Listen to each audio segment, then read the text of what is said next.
And now to give us more insights on the decision by the Cabinet to lower the voting age to 18, we have with us Merdeka Centre Executive Director Ibrahim Suffian. Hi Ibrahim, thanks for joining us tonight. Now let's cut to the chase. The Cabinet has decided to lower the voting age to 18. Do you think 18-year-olds are mature enough to make important decisions like choosing the country's leaders? Hi, thank you for having me on. It's really a pleasure to join the 7th edition tonight. With respect to the lowering of the voting age to 18 years old, I agree with the Cabinet's decision because at 18 years old, most people are already eligible to work, they are able to serve in the military, and they are already considered an adult. They can get married and so on, and can serve as jury in some jurisdictions. And I think because of that, it is only about time that they be allowed to vote. Now, in one article, it was mentioned that maturity is not a requirement to participate in elections. What's your take on this, and why do you say so? And also, do you think this will lead to changes in voting trends? At 18 years old, most people are quite aware in terms of what is going on around them, the community and the place that they live.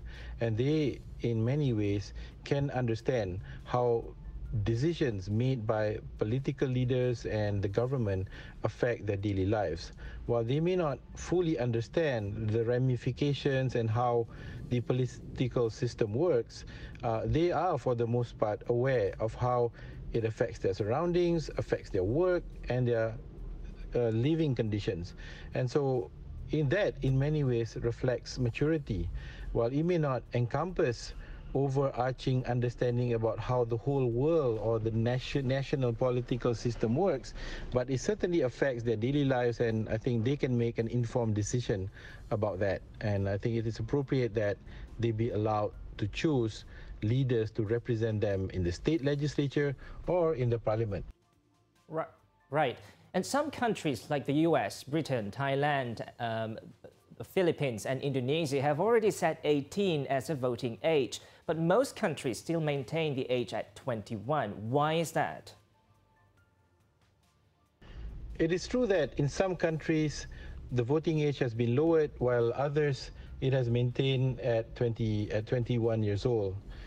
This in many ways reflects the thinking that was in the previous century, in the 20th century, where many people felt that young people are not able to make good decisions, well-balanced decisions about the state of affairs and how a country or a community is run. But in this new era, especially in the 21st century, with widely available information, quick access to technology, and the ability to reach out and connect with people, young people today are able to understand and gain information about how policies work, how issues affect their daily lives, and can make a decision. So I think the thinking that the age has to be capped to 21 years old is moot. And because there are also people who are older than 21 years old who are not able to make informed decisions because of the constraints that they face in daily life. So age is not a constraint. Access to information, balanced information is the real issue here. Right, thank you, Ibrahim, for those insights.